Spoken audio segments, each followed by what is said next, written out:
So, gentlemen, welcome back for the second session for today, class number 5 on ISO internal auditor training course, जिसमें आज हम occupational health and safety management standard जो है उसको discuss कर रहे हैं। इससे पहले हमने जो इसका इंट्रोडक्शन था बेसिक और इसके बेनिफिट्स और फाउंडेशन इस तरह की चीज़ें डिस्कस की हैं।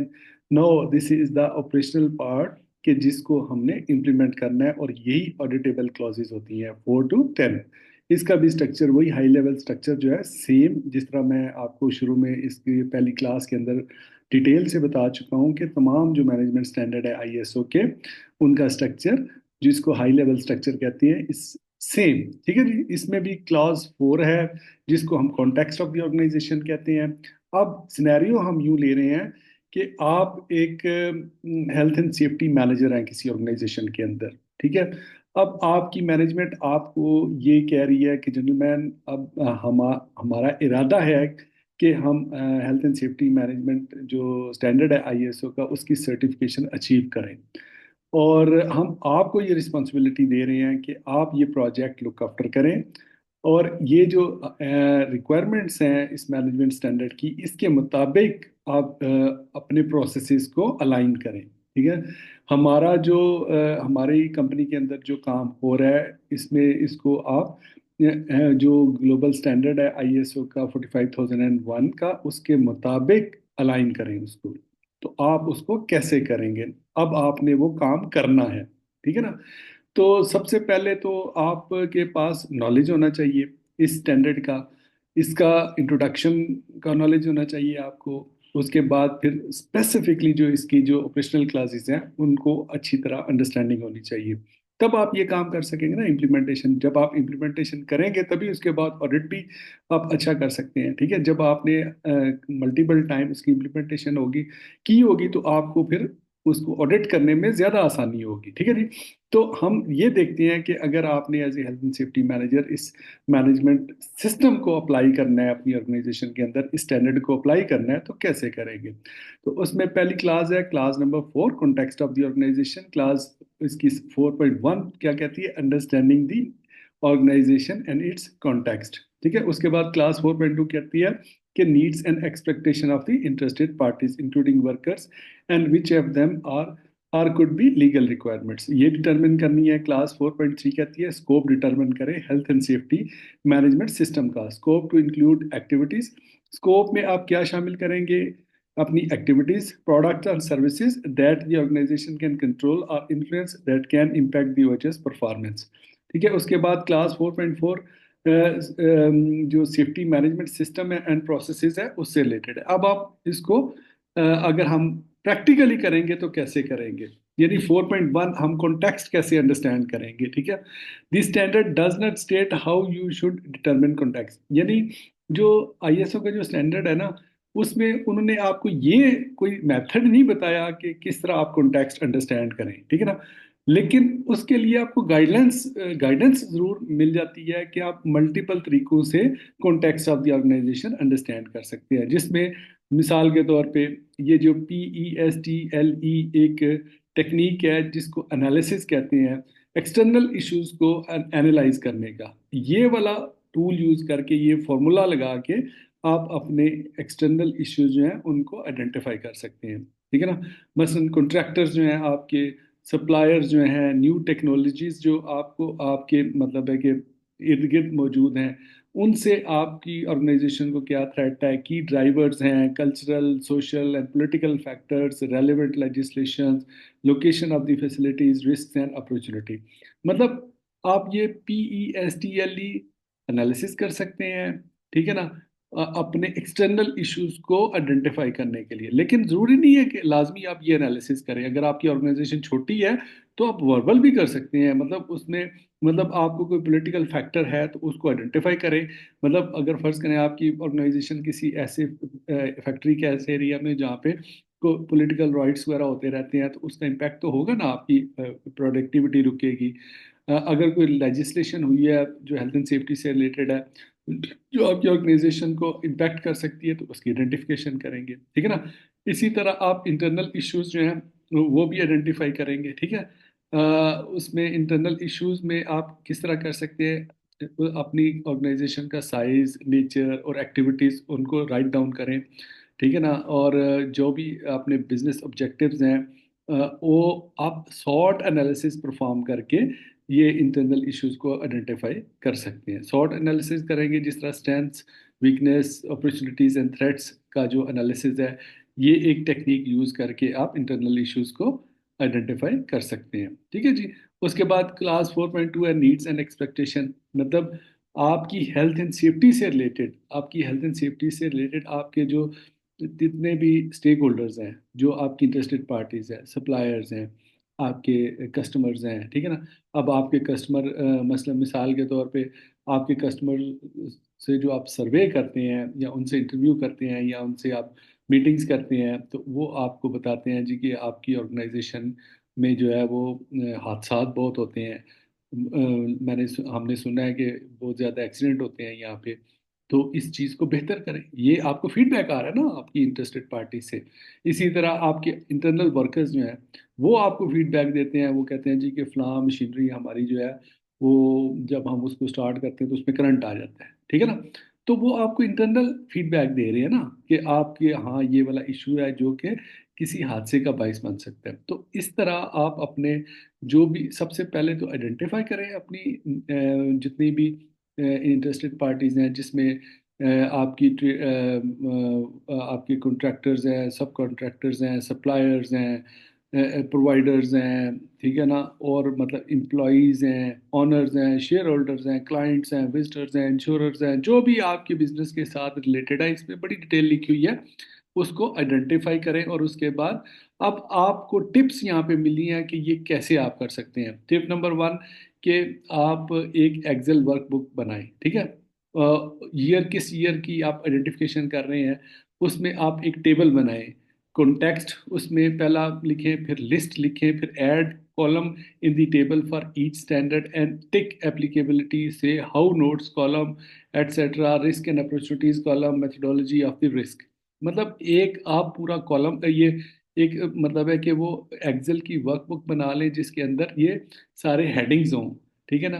कॉन्टेक्स्ट हो, कॉन्टेक्स्ट ऊपर की उसकी मेन हेडिंग हो, फिर उसके बाद लिस्ट हो 1 2 3 4, फिर उसमें कॉलम ऐड करें हर टेबल में, फिर उसमें एप्लीकेबिलिटी वाला टिक वाला ऑप्शन हो। और उसमें लिखें कि ये रिस्क कैसे जनरेट हुआ, ठीक है, कौन कौन सी रिस्क हैं, उसके लिए अलग अलग से कॉलम बनाएं। और उसको फिर रिस्क को कैसे आपने मतलब है कि वो करना है, कंट्रोल करना है, उसके लिए अलग से कॉलम बनाएं, ठीक है ना। तो उसके बाद आपने to who are the stakeholders को कैसे आप आइडेंटिफाई करेंगे, ये तो है इंटरनल और एक्सटर्नल इश्यूज के लिए, ठीक है ना। और जो आपके स्टेक होल्डर्स हैं उनकी आइडेंटिफिकेशन आप कैसे करेंगे, ठीक है। उसके लिए आपको यहाँ पे टिप मिल रही हुई है कि आप who are they list them, ये कौन कौन है पहले उनकी लिस्ट बनाएं। से हाउ कॉलम मतलब वो कैसे आपके साथ कनेक्टेड हैं। रिस्क एंड अपॉर्चुनिटीज उन स्टेक होल्डर से आपको किस किस्म की रिस्क और अपॉर्चुनिटी जो है वो मिल सकती हैं। प्रायोरिटीज क्या हैं, जैसे ये देखें ना आपके जितने भी वो हैं ये पता नहीं क्यों नहीं फुल हो रही है यहाँ से। ये मैं जब आपको डॉक्यूमेंट भेजूंगा ना, इसमें ये पिक्चर पूरी नजर आएगी जिसमें आपके जो जितने भी स्टेक होल्डर्स हैं, जैसे ओनर्स हैं, एम्प्लॉयज़ हैं, मीडिया पर्सन, इन सबको मतलब आप लिस्ट डाउन कर लेंगे इनकी। जैसे मैंने आपको एक मैनुअल शो किया था उसके अंदर वो लिस्ट बनी हुई थी, इस तरह आप अपनी आइडेंटिफाई करेंगे तमाम पार्टीज को। टिप नंबर 3 भी मौजूद है। अब इस कॉन्टेक्स्ट ऑफ द ऑर्गेनाइजेशन ये क्लास 4 को प्रैक्टिकली कैसे परफॉर्म करना है, ये बेसिकली इसके लिए आपको टिप्स यहाँ पे प्रोवाइड हुई हुई हैं, ठीक है ना। तो आप PEST एनालिसिस करके इंटरनल एक्सटर्नल इश्यूज आइडेंटिफाई कर सकते हैं। आप SWOT एनालिसिस से आपके इंटरनल इश्यूज आइडेंटिफाई कर सकते हैं। अब जो है वो मतलब है कि अपनी इंटरनल अपनी जो इंटरेस्टेड पार्टीज हैं उनके लिए आप एक एक्सेल वर्कबुक बना सकते हैं जिसके अंदर वो कॉलम बने हुए हैं, ऊपर हेडिंग्स हो और नीचे अपनी इंटरेस्टेड पार्टीज की डिटेल हो, उनके से जो रिस्क जनरेट हो रहे हैं वो सारे मतलब आप उसमें मेंशन कर सकते हैं। या फिर उसके बाद ये एक कहता है टिप नंबर 3 में कि methodology for determining risk and opportunity this is important specially if you have a change of personal note standard does not determine और रिक्वायर दिस। अब आप यहाँ पे जो है ना रिस्क को कंट्रोल करने की जो एक मेथडोलॉजी है ना, और उसको भी यहाँ पे डिटरमिन कर सकते हैं। ठीक है ना। आप ये टेबल बना सकते हैं जिसको रिस्क असेसमेंट टेबल कहते हैं, table for risk and reverse scoring table for opportunities, suggest adding this to tab 0 of your workbook for posterity and uniform decision making। मतलब आप एक पूरा रिस्क रजिस्टर बना के इसमें आप मेंशन कर सकते हैं कि ये वाला रिस्क है हमारी ऑर्गेनाइजेशन को। आप देखें यहाँ पे हम कोई स्पेसिफिक नहीं कर सकते किसी ऑर्गेनाइजेशन को कि किस किस्म का रिस्क हो सकता है। मल्टीपल रिस्क हो सकते हैं, कहीं फिजिकल रिस्क हो सकते हैं, अर्गोनॉमिक्स रिस्क हो सकते हैं, बायोलॉजिकल रिस्क हो सकते हैं, केमिकल रिस्क हो सकते हैं, इलेक्ट्रिकल रिस्क हो सकते हैं, फायर से रिलेटेड रिस्क हो सकते हैं, इन्वायरमेंट से रिलेटेड रिस्क हो सकते हैं। ठीक है ना। जो आपकी इंटरनल इन्वायरमेंट होती है तो उसको आपने आइडेंटिफाई करना है, उसके लिए मेथोडोलॉजी आपको बताई है। लेकिन ये यहाँ पे जो रेड टेक्स्ट में लिखा हुआ है वो कहता है कि यहाँ पे ये स्टैंडर्ड की रिक्वायरमेंट नहीं है। इसी तरह जो स्टैंडर्ड आपको ये नहीं कहता कि आप जो है वो इंटरनल और एक्सटर्नल इश्यूज किस तरह आइडेंटिफाई करें। ठीक है ना। वो आपको मेथड नहीं बताता, वो सिर्फ आपको बताता है कि ये करें। आप कोई भी टूल यूज कर लें, जैसे उसने एक सजेस्ट किया है कि PEST का एनालिसिस कर लें। यहाँ 4.2 की जो आपने आइडेंटिफिकेशन करनी है इंटरेस्टेड पार्टीज की, उनके लिए आप सॉर्ट एनालिसिस कर लें या कोई और तरीका यूज कर लें। That does not matter. मतलब उसमें स्टैंडर्ड को कोई ऑब्जेक्शन नहीं है, लेकिन ये है कि वो किया होना चाहिए, किसी भी तरीके से आपने किया हो और वो सेटिस्फैक्ट्री होना चाहिए। मतलब आपका ऑडिटर जब उसको चेक करे तो वो सेटिस्फाइड हो जाए कि यार इन्होंने एनालिसिस किया है प्रॉपर, इन्होंने आइडेंटिफिकेशन ऑफ इंटरेस्टेड पार्टीज किया है, उनकी नीड्स और एक्सपेक्टेशन को आइडेंटिफाई किया है, और उनसे रिलेटेड जो रिस्क हैं उनको भी आइडेंटिफाई किया है, अपॉर्चुनिटीज़ को भी आइडेंटिफाई किया है, और अपना एक रिस्क रजिस्टर भी मेंटेन किया। अदर आल दो ये this is not a standard requirement from the standard, लेकिन अगर आप ये कर लेते हैं तो ये एक आपकी एडिशनल मतलब है कि एक अच्छी चीज़ समझी जाएगी। अमूमन ये ऑर्गेनाइजेशन करती हैं। ठीक है ना। उन्होंने अपने रिस्क रजिस्टर बनाए होते हैं जहाँ पे उन्होंने अपने रिस्क आइडेंटिफाई किए हुए होते हैं। उसके बाद जी आप आ जाएं क्लास नंबर 4.3, स्कोप। स्कोप कैसे आप डिटरमिन करेंगे जी।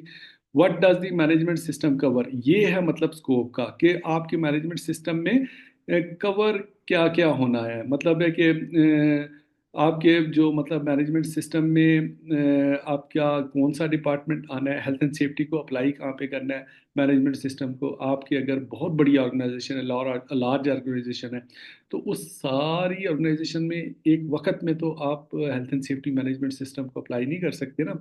आप उसको फेज वाइज कर सकते हैं। मतलब कुछ डिपार्टमेंट्स में आप जो है वो एक टाइम में कर लें, कुछ को आप दूसरे टाइम में कर लें, या आपकी फैक्ट्रीज मुख्तलिफ सिटीज़ के अंदर हैं तो वहाँ पे अलग अलग आप उनको अप्लाई कर लें।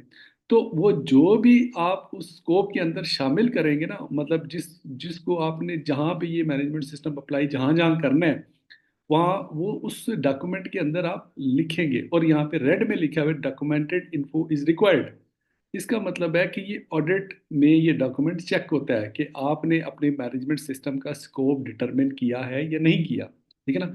तो वो स्कोप आपको वहाँ पे लिखना पड़ेगा। मसलन अगर आपने अपने स्कोप से मेंटेनेंस डिपार्टमेंट को एक्सक्लूड किया है तो वो आपका एक्सक्लूडेड होना चाहिए वहाँ पे। अगर मसला मिसाल के तौर पे अगर आपने HR डिपार्टमेंट को अपने health and safety management system से बाहर रखा है तो वहाँ पे मेंशन होना चाहिए कि ये HR जो हमारा डिपार्टमेंट है, it is excluded from the health and safety management system. ठीक है ना। तो उस वो डॉक्यूमेंट के अंदर ये चीज़ मेंशन होनी चाहिए, और डॉक्यूमेंट मैंडेटरी रिक्वायरमेंट है जो कि चेक होता है।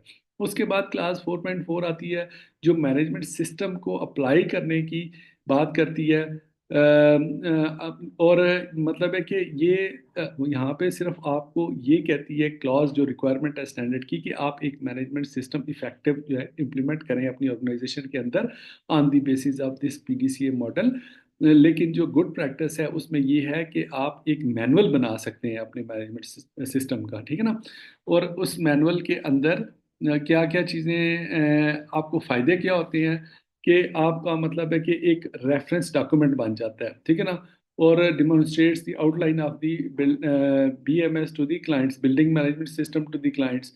आपको क्लाइंट्स को दिखाने के लिए एक डॉक्यूमेंट मौजूद होता है कि हमारे यहाँ एक पूरा मैनुअल बना हुआ है इस मैनेजमेंट सिस्टम का, और मैनुअल मैं आपसे शेयर भी करूंगा, ठीक है। Context demonstrate the values of the company and overview sales pitch to clients and training aid etcetera. मतलब आपका वो मैनुअल, हालांकि वो स्टैंडर्ड की रिक्वायरमेंट नहीं है, मतलब मैंडेटरी रिक्वायरमेंट नहीं है कि आप लाजमी मैनुअल बनाएं, लेकिन जिस तरह मैंने आपको बताया ना कि रिस्क रजिस्टर जो है वो मेंटेन किया जाता है ऑर्गेनाइजेशन के अंदर, रिस्क की आइडेंटिफिकेशन के लिए और उनके कंट्रोल मेजर्स के लिए, इसी तरह एक पूरा प्रोसेस जो है मैनुअल का, एक पूरा मैनुअल बना होता है, पूरा डॉक्यूमेंट बना होता है जो कि आपकी ऑर्गेनाइजेशंस बनाती हैं, ठीक है ना।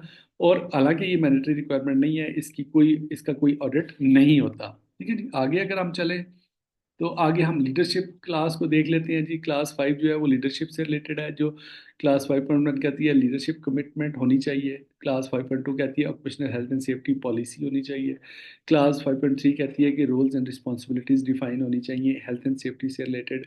क्लास 5.4 कहती है जी कंसल्टेशन एंड वर्कर पार्टिसिपेशन होनी चाहिए। ये होनी कैसे चाहिए अब हम देखते हैं, ये किस तरह हम करते हैं। जैसे ये देखिए 5.1 लीडरशिप कमिटमेंट कैसे शो होगी, कैसे पता चलेगा कि मैनेजमेंट हमारी जो है वो कमिटेड है और वो लीडरशिप शो कर रही है। buck stops here. Policy, integration, resources, communication, effectiveness, objectives are achieved. CIP, direction of the personnel, supporting management, protecting workers from the reprisals, whistleblowing, processes for consultation and participation, health and safety committees, site safety tours, etc. मतलब ये वो steps हैं, ये वो चीजें हैं जो यहाँ पे लिखी गई हैं। इनके अंदर आपको कमिटमेंट नजर आएगी अपनी मैनेजमेंट की, अगर ये हो रही है, ठीक है ना। अब आपने कैसे इसको जज करना है, उसके लिए टिप्स भी दी गई हैं। उसमें कहता है कि आप यूज ए डायरी और excel matrix to record when some of these actions are undertaken as evidence.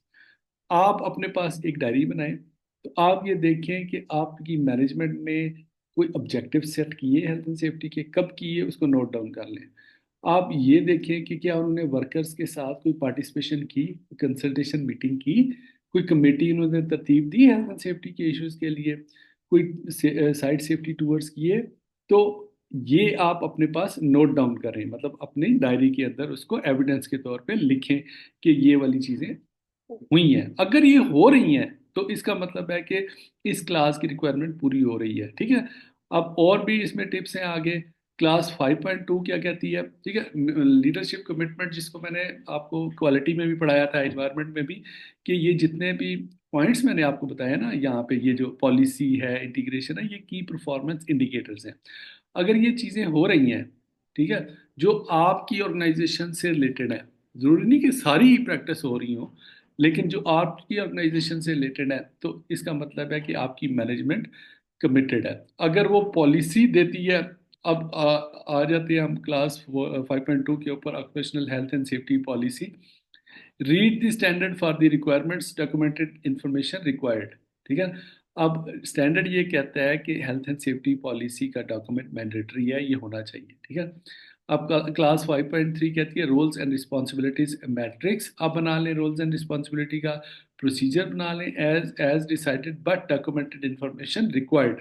मतलब आप कोई भी तरीके से अपनी रोल्स एंड रिस्पॉन्सिबिलिटीज आपकी मैनेजमेंट डिफाइन कर दे, उनके जॉब डिस्क्रिप्शन के अंदर लिख दे, अलहदा से कोई उसकी ऑर्गेनाइजेशनल स्ट्रक्चर बना ले, ठीक है। लेकिन होना चाहिए आपका ये ऑडिट के अंदर चेक होगा कि आपने हेल्थ एंड सेफ्टी की रिस्पॉन्सिबिलिटीज डिफाइन की है या नहीं की है।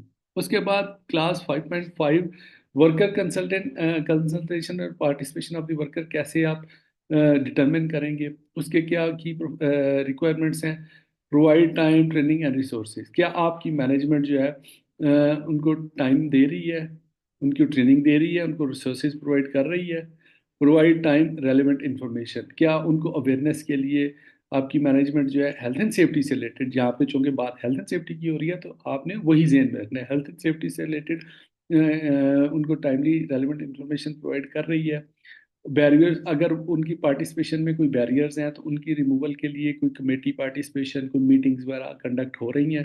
Consultation of the non managerial workers on paragraphs 4D and 4E of the class for, मतलब अगर नॉन मैनेजरियल आपके वर्कर्स हैं जैसे सुपरवाइजर्स हैं, उनके साथ भी मैनेजमेंट आपकी डायरेक्ट होती है, उनसे बातचीत करती है हेल्थ एंड सेफ्टी से रिलेटेड, उनसे पूछती है या टूर्स के दौरान उनसे बातचीत करती है। तो ये वो की रिक्वायरमेंट्स हैं जो आपने फुलफिल करनी है कि अपने वर्कर्स को टाइम देना है, उनको ट्रेनिंग देनी है और रिसोर्सेज प्रोवाइड करने हैं as regard to health and safety, तब आप इस क्लास की रिक्वायरमेंट को पूरा कर सकेंगे। ठीक है जी। आगे हम आ जाएं क्लास सिक्स की बात कर लें, जिसमें क्लास 6.1 कहती है action to address risk and opportunities, और आगे फर्दर सब इसकी आइडेंटिफिकेशन है। पहली क्लास के अंदर सब क्लास जो है उसमें हैजर्ड आइडेंटिफिकेशन आपने करनी है, फिर उसके बाद assessment of OH and health risk and other risk. ठीक है ना। यहाँ पे देखें ना, क्लास 6.2 के अंदर आपको पहले हैजर्ड आपने आइडेंटिफाई कर लिए, फिर उनकी आप असेसमेंट करेंगे जितने भी हेल्थ एंड सेफ्टी के रिस्क हैं, और अदर रिस्क भी आप आइडेंटिफाई करेंगे। अदर रिस्क क्या होते हैं, जैसे मैंने आपको बताया था कि ज़रूरी नहीं ऐसा कोई हेल्थ एंड सेफ्टी का रिस्क के अलावा कोई ऐसा अदर रिस्क भी हो सकता है जो कि कंट्रीब्यूट कर सकता है आपकी हेल्थ को या सेफ्टी को कॉम्प्रोमाइज करने के लिए। ठीक है। तो वो जो अदर रिस्क होंगे ना वहाँ पे, अदर रिस्क से मुराद अगर आप यहाँ पे एग्जांपल ले लें, तो मिसाल के तौर पे आपका एक सप्लायर है, ठीक है, वो आपको मतलब है कि एक जो है वो सब स्टैंडर्ड किस्म की प्रोडक्ट प्रोवाइड कर रहे हैं। ठीक है ना। अब वो प्रोडक्ट जब आपके यहाँ प्रोडक्शन प्रोसेस के अंदर आती है, ठीक है ना, तो उससे मतलब है कि कोई डस्ट जनरेट होती है जिसकी वजह से आपका हेल्थ हेल्थ कॉम्प्रोमाइज होता है, आपके वर्कर्स की हेल्थ जो है वो खराब होती है। ठीक है ना, उसकी इनहेलेशन की वजह से। तो अब क्या है कि वो एक तो मतलब आपने पहली तो आइडेंटिफिकेशन की कि जी वो जो मतलब उससे डस्ट जनरेट हो रही है वो हमारा मेन रिस्क है। ठीक है ना।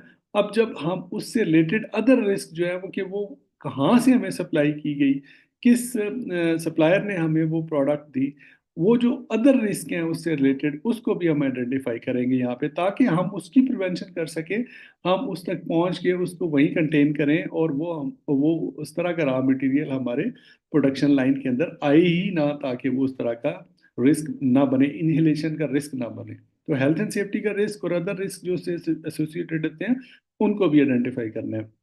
ठीक है ना। इसके अलावा हेल्थ एंड सेफ्टी से रिलेटेड ना सिर्फ रिस्क और मतलब जो हेल्थ एंड सेफ्टी के रिस्क हैं और अदर रिस्क हैं उनको आइडेंटिफिकेशन, बल्कि जो अपॉर्चुनिटीज हैं हेल्थ एंड सेफ्टी से रिलेटेड वो भी आपने मतलब है कि आइडेंटिफाई करनी है, उनको भी आपने लूप में लेना है। अदर अपॉर्चुनिटीज मिसाल के तौर पे आप देखें, जैसे मैंने आपको मल्टीपल टाइम पहले भी एग्जांपल दी है कि कोई ऐसी चीज़ जिसमें मतलब आपके लिए एक नई अपॉर्चुनिटी बन जाए।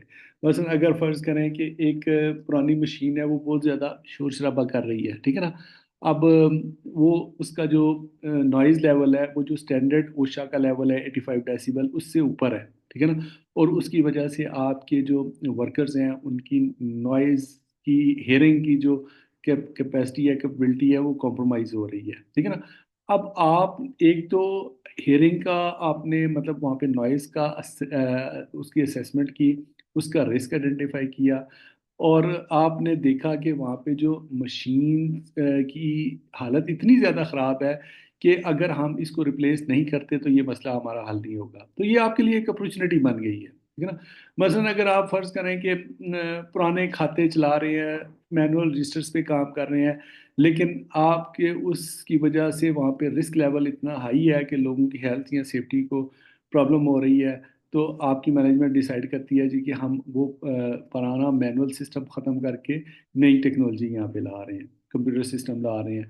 तो क्या हो गया ये, यानी ना सिर्फ वो वहाँ पे हेल्थ और सेफ्टी के रिस्क कम मतलब है कि आइडेंटिफाई होके सोल्यूशन होगा, बल्कि वो आपके लिए एक अपॉर्चुनिटी बन जाएगी कि वो पुराने सिस्टम को आप नए सिस्टम के साथ रिप्लेस कर दें। ठीक है जी। इसको हम कहते हैं अपॉर्चुनिटी। इस तरह क्लास 6.3 कहती है कि आप अपनी हेल्थ एंड सेफ्टी से रिलेटेड जितनी भी लीगल ऑब्लिगेशंस हैं उनको भी आइडेंटिफाई करें। ठीक है ना। मसलन अगर आपके यहाँ मतलब ओशा का स्टैंडर्ड अप्लाई हुआ हुआ है और आपके यहाँ मशीनरी शोर मचा रही है, नॉइज़ का लेवल है और वो 85 डेसिबल से ज़्यादा है, तो अगर आपके मुल्क का लॉ ये कहता है जी कि इतने लेवल से ज़्यादा नहीं होना चाहिए शोर, तो फिर आप वायलेशन में है। सबसे पहले तो आप अपने मुल्की जो कानून है हेल्थ एंड सेफ्टी से रिलेटेड, उन अपनी ऑर्गेनाइजेशन के कॉन्टेक्स्ट में, अब देखिए हर ऑर्गेनाइजेशन के ऊपर डिफरेंट किस्म के हेल्थ एंड सेफ्टी के रूल जो है अप्लाई होते हैं। अगर आप केमिकल इंडस्ट्री में काम कर रहे हैं तो वहाँ पे अलग हेल्थ एंड सेफ्टी के रूल रेगुलेशन होंगे। अगर आप कंस्ट्रक्शन कंपनी में हैं वहाँ पे अलग होंगे। अगर आप मैन्युफैक्चरिंग में हैं वहाँ पे अलग होंगे। मतलब हर इंडस्ट्री का अपने अपने हेल्थ एंड सेफ्टी के रूल्स होते हैं ना। तो उनकी आइडेंटिफिकेशन आपने अपने ऑर्गेनाइजेशनल कॉन्टेक्स्ट की बेसिस के ऊपर करनी है। वो जो ऊपर हमने प्रैक्टिस की है ना 4.1 और 2 के अंदर के जी, हम अपने जितने भी इंटरनल और एक्सटर्नल इश्यूज हैं हमारी हेल्थ एंड सेफ्टी को, उनको आइडेंटिफाई करेंगे। तो उसमें हमारे रेगुलेटर्स भी आ जाते हैं, मतलब जितने भी जिन्होंने हमें हमारी हेल्थ एंड सेफ्टी को रेगुलेट करना होता है हमारी इंडस्ट्री से रिलेटेड, तो वहाँ पे हम अपनी लीगल ऑब्लिगेशन जो है उनको भी आइडेंटिफाई कर कर सकते हैं। लीगल ऑब्लिगेशन क्या होती है, लीगल ड्यूटीज़ क्या है आपकी, मतलब आपकी कानूनी जिम्मेदारियां क्या हैं उस जिस इंडस्ट्री में आप कर रहे हैं, उस हवाले से हेल्थ एंड सेफ्टी के रेफरेंस में, ठीक है ना। तो क्लास 4.6.4 कहती है कि आप प्लानिंग एक्शंस, ठीक है ना, आपने रिस्क आइडेंटिफाई हैजर्ड आइडेंटिफिकेशन कर ली, आपने रिस्क असेसमेंट कर ली, आपने अपॉर्चुनिटीज को आइडेंटिफाई कर लिया, आपने लीगल ऑब्लिगेशंस को भी आइडेंटिफाई कर लिया। अब आप इनको कंट्रोल करने के लिए कहीं पे अगर इनमें एक्सेस हो रही है, ओवर मतलब है कि एक्सेस हो रही है, मतलब वहाँ पे रिस्क हाई लेवल पे है। जब आपने असेसमेंट की, पहले तो आपने हैजर्ड आइडेंटिफाई किए, फिर उन रिस्क की असेसमेंट की, तभी आपको पता चलेगा ना कि ये रिस्क का लेवल क्या है, ये लो लेवल पे है, मीडियम लेवल पे है या हाई लेवल पे है। तो अगर आपके मीडियम या हाई लेवल पे रिस्क हैं, अगर आपकी अपॉर्चुनिटीज़ जो हैं वो आइडेंटिफाई नहीं हुई हुई और वो उसकी वजह से रिस्क आपका हाई लेवल पे है, अगर आपने अपनी लीगल ऑब्लिगेशन जो है उनको आइडेंटिफाई नहीं किया, उसकी वजह से आपका रिस्क हाई लेवल पे है, तो फिर ये स्टैंडर्ड 4.6.4 में कहता है कि आप एक्शन लें, प्लानिंग करें उनको रिड्यूस करने की, उनको प्रिवेंट करने की। तो एक्शन प्लानिंग कैसे की जाती है, जिसको जिसको कहते हैं ना हायरार्की ऑफ कंट्रोल्स, ठीक है ना, उस उसके तहत फिर हम प्लानिंग करते हैं कि अगर रिस्क जो है उसको हम मुकम्मल तौर पे ऑल टुगेदर एलिमिनेट कर सकते हैं तो हम उसको एलिमिनेट करेंगे। अगर हम उसको सब्स्टिट्यूट कर सकते हैं, मतलब अगर कोई हैवी किस्म का हम केमिकल यूज़ कर रहे हैं उसकी जगह पे हम कोई लाइट केमिकल अगर अवेलेबल है मार्केट में तो हम वो यूज़ करके उस रिस्क को हम सब्स्टिट्यूट कर सकते हैं। नहीं तो फिर हम इंजीनियरिंग कंट्रोल का यूज़ कर सकते हैं, मतलब वहाँ पे अगर हमारी मशीनरी जो है उनके जो ऑपरेशनल पार्ट्स हैं, पॉइंट्स ऑफ कांटेक्ट्स हैं, जहाँ पे जो मशीनरी हरकत कर रही होती है वहाँ पे इंजरीज होती हैं, आपको पता है ना, इंटेंगलमेंट्स होती हैं। कोई मतलब कहीं पे करंट आ जाती है, कहीं पे जो है वो ब्लेड चल रहे हैं, आरा चल रहा है, मुख्तलिफ इक्विपमेंट चल रहे हैं, ड्रिल के वो स्क्रूज चल रहे होते हैं। तो वहाँ पे अगर कांटेक्ट हो जाए आपका डायरेक्ट, तो आप जख्मी हो सकते हैं, आपका कोई बॉडी पार्ट जो है वो ज़ाया हो सकता है। तो वो मतलब उनको कंट्रोल करने के लिए आप इंजीनियरिंग कंट्रोल का यूज़ करते हैं, या फिर आप एडमिनिस्ट्रेटिव कंट्रोल करें, या फिर आप मतलब है कि पर्सनल प्रोटेक्टिव इक्विपमेंट का यूज़ करें, जो कि लास्ट आपकी वो हेल्थ एंड सेफ्टी में आपने ये चीज़ें पढ़ी हुई होंगी, ठीक है जी। तो प्लानिंग एक्शन भी हमने कर ली। फिर उसके बाद 6.4 प्लानिंग एक्शन हमने कर ली जी। आगे है ये इसकी डायग्राम है, इसमें भी यही सारा जो मैंने आपको एक्सप्लेन किया है एक डायग्राम की शक्ल में जो है वो दिया गया है।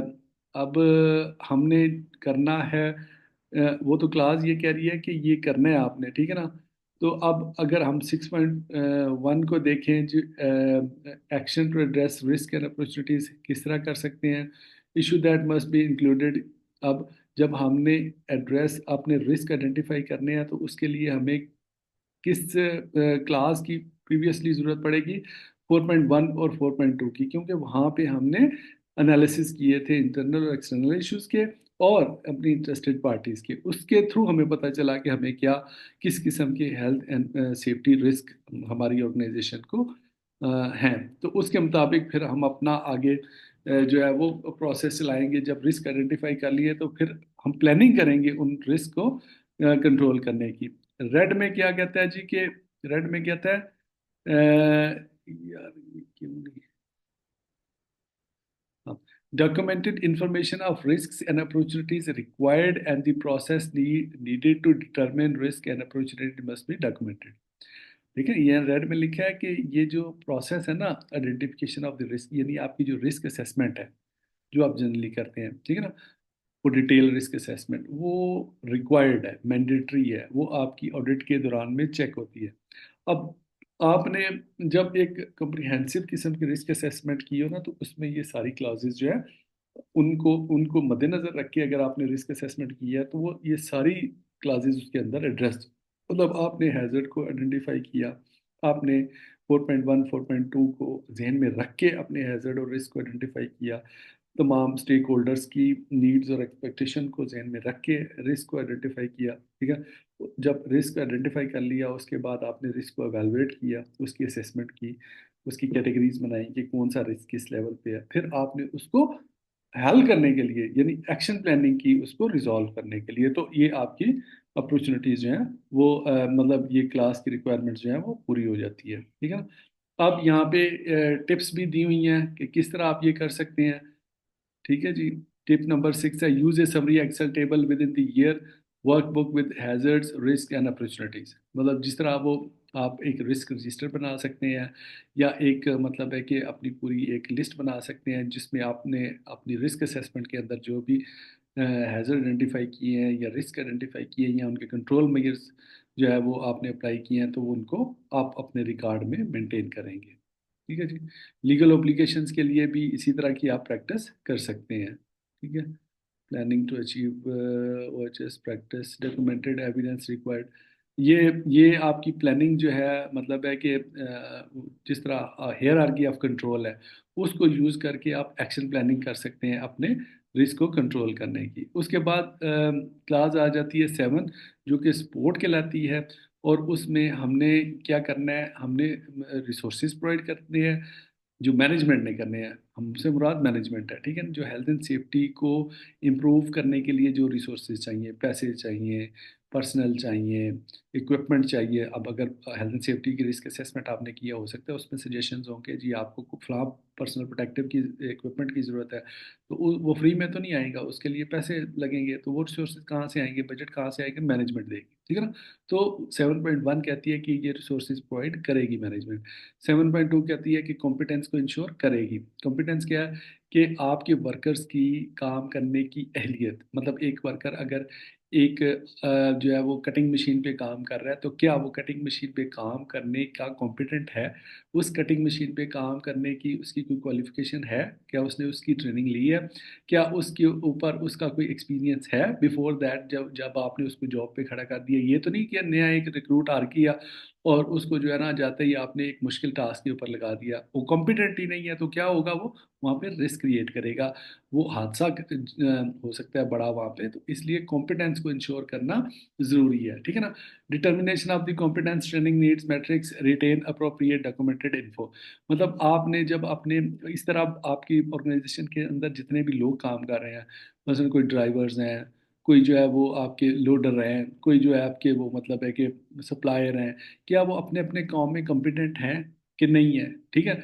ये डिटरमिन करना भी 7.2 के मुताबिक ज़रूरी है। उसके बाद अवेयरनेस 7.3, आपने क्या हेल्थ एंड सेफ्टी से मुतल्लक लोगों को अवेयरनेस दी, कि आपने अपने वर्कर्स को बताया, उनको कोई मतलब सेफ्टी साइंस लगाए, उनको कोई बताया कि यहाँ पे हेलमेट पहनना है, उनको ये बताया कि यहाँ पे स्मोकिंग नहीं करनी, उनको ये आपने बताया कि वर्क एट हाइट पे अगर आपने जाना है या वेल्डिंग वर्क करना है तो उसके लिए ये मेजर्स लेने हैं, बैरिकेशन करनी है, क्या उनको आपने हेल्थ एंड सेफ्टी की अवेयरनेस दी कि नहीं दी। ये क्लास आपसे रिक्वायर करती है कि ये आप करेंगे, ठीक है, आपको करना पड़ेगा। उसके बाद 7.5 कम्युनिकेशन, कि आपकी अपने वर्कर के साथ या अपने जितने भी स्टेक होल्डर्स हैं उनके साथ प्रॉपर कोई हेल्थ एंड सेफ्टी के बारे में कम्युनिकेशन है। मतलब मिसाल के तौर पे आपने पॉलिसी बनाई है हेल्थ एंड सेफ्टी की, अब आप वो उनको कम्युनिकेट कैसे करेंगे, अपने वर्कर्स को कैसे बताएंगे कि ये है हमारी हेल्थ एंड सेफ्टी पॉलिसी, वो किसी प्रोसीजर के तहत बताएंगे ना, मसलन जहाँ या तो आप उनकी कॉपीज जो हैं उनको ईमेल करेंगे, या आप उनको उनके जो डिपार्टमेंट्स हैं उनके अंदर जो नोटिस बोर्ड लगे होते हैं उन पे डिस्प्ले करेंगे, या फिर आप उनको जुबानी बताएंगे, जिस तरीके से भी आपने उनको बताना है ना, उसको कहते हैं कम्युनिकेशन प्रोसीजर। ठीक है ना? वो आप एक प्रोसीजर रिटन डॉक्यूमेंट वहां पे बनाएंगे कि किस तरह आपने अपने वर्कर्स को अवेयरनेस देनी है, ट्रेनिंग देनी है, या उनको मतलब है कि हेल्थ एंड सेफ्टी के बारे में बताना है। ठीक है? इस तरह इंटरनल कम्युनिकेशन हो या एक्सटर्नल कम्युनिकेशन, दोनों करनी पड़ेगी आपको। ठीक है? उसके बाद है क्लास 7.5 कहती है creating and updating documented and information control. ठीक है जी? आपने जो भी हेल्थ एंड सेफ्टी से रिलेटेड डॉक्यूमेंट क्रिएट किए हैं, उनकी सेफ्टी, उनकी सिक्योरिटी, ठीक है ना, वो भी ज़रूरी है। और उनको मतलब है कि आपने सिक्योर जगह पे रखना, उनकी प्रॉपर क्लासिफिकेशन करनी, और उनके बाद किसको उसकी एक्सेस होगी, किसको नहीं होगी, और उन डॉक्यूमेंट्स को रिटेन करना। ये 7.5 की रिक्वायरमेंट है जो कि आपको फुलफिल करनी पड़ेगी। ठीक है जी? अब अगर हम बात कर लें क्लास 8 की ऑपरेशन की, तो इसमें 8.1 जनरली प्लानिंग और ऑपरेशन को डिफाइन करती है, जिसमें eliminating hazards and reducing risk. ठीक है ना?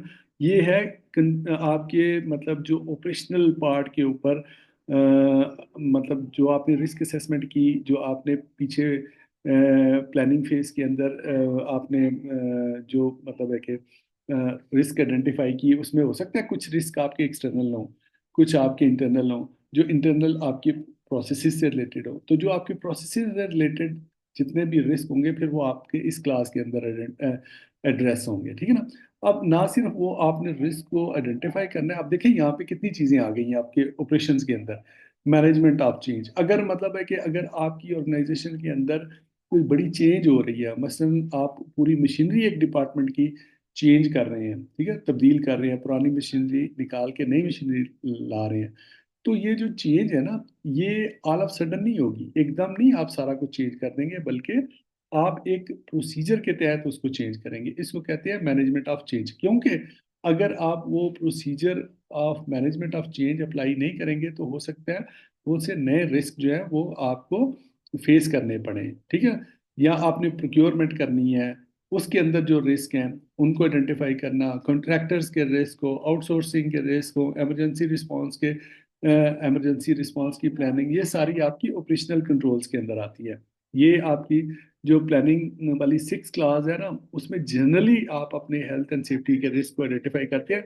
लेकिन जब आप deep inside into the operation जाते हैं, तो फिर क्लास 8 डिटेल से इन चीज़ों को बताती है कि आप अपने जो ऑपरेशंस हैं उनको आइडेंटिफाई करें, और उनके अंदर जितने भी रिस्क हैं उनकी आइडेंटिफिकेशन भी करें, और उसके मुताबिक आप उनको कंट्रोल भी करें। इसके अलावा इमरजेंसी रिस्पॉन्स प्लान करें, और उसके मुताबिक आप एक्शन लें जहाँ पे भी आपको नीड है, ज़रूरत है कि कोई इमरजेंसी हो गई है आपकी ऑर्गेनाइजेशन के अंदर, किसी किस्म की कोई मतलब है कि फायर हो गई है खुदा रास्ता, कोई एक्सीडेंट हो गया, बड़ा हादसा हो गया है, कोई मतलब स्ट्रक्चरल कोलैप्स हो गया है, कहीं पे मतलब है कि कोई लीकेज हो गई है बहुत बड़े लेवल की, अचानक इमरजेंसी हो सकती है ना, मतलब आपके ऑर्गेनाइजेशन के अंदर, तो उसकी प्लानिंग भी वो आपके क्लास 8 के अंदर मेंशन की गई है कि आप इमरजेंसी रिस्पांस प्लान कंप्लीट बनाएंगे। ठीक है जी?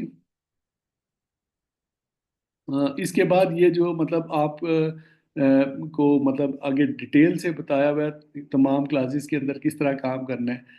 पहले तो मैंने आपको बताया ना कि इसके मुताबिक ये काम करना है और कैसे करना है, फिर इसके पॉइंट्स लिखे हुए हैं। ये जब मैं आपको डॉक्यूमेंट भेजूंगा, तो आप इसको रीड कीजिएगा। जहाँ पे कोई अगर आपको कोई मतलब है कि किसी किस्म की कोई कमी पेशी महसूस हुई, तो मैं आपको डिटेल से, क्योंकि ये जो हमारा टाइम कंस्ट्रेंट है ना, उसमें हमने कवर भी करना है सारा। मैं मतलब यूँ समझ लें कि मैंने आपको जो 10 दिन की ट्रेनिंग है वो ऑलमोस्ट एक दिन में दे दी। आप थोड़ा सा इसके ऊपर एफर्ट करें, तो आप 10 दिन से ज़्यादा की ट्रेनिंग के अहल हो जाते हैं, मतलब थोड़ी सी इसके ऊपर प्रैक्टिस कर लें।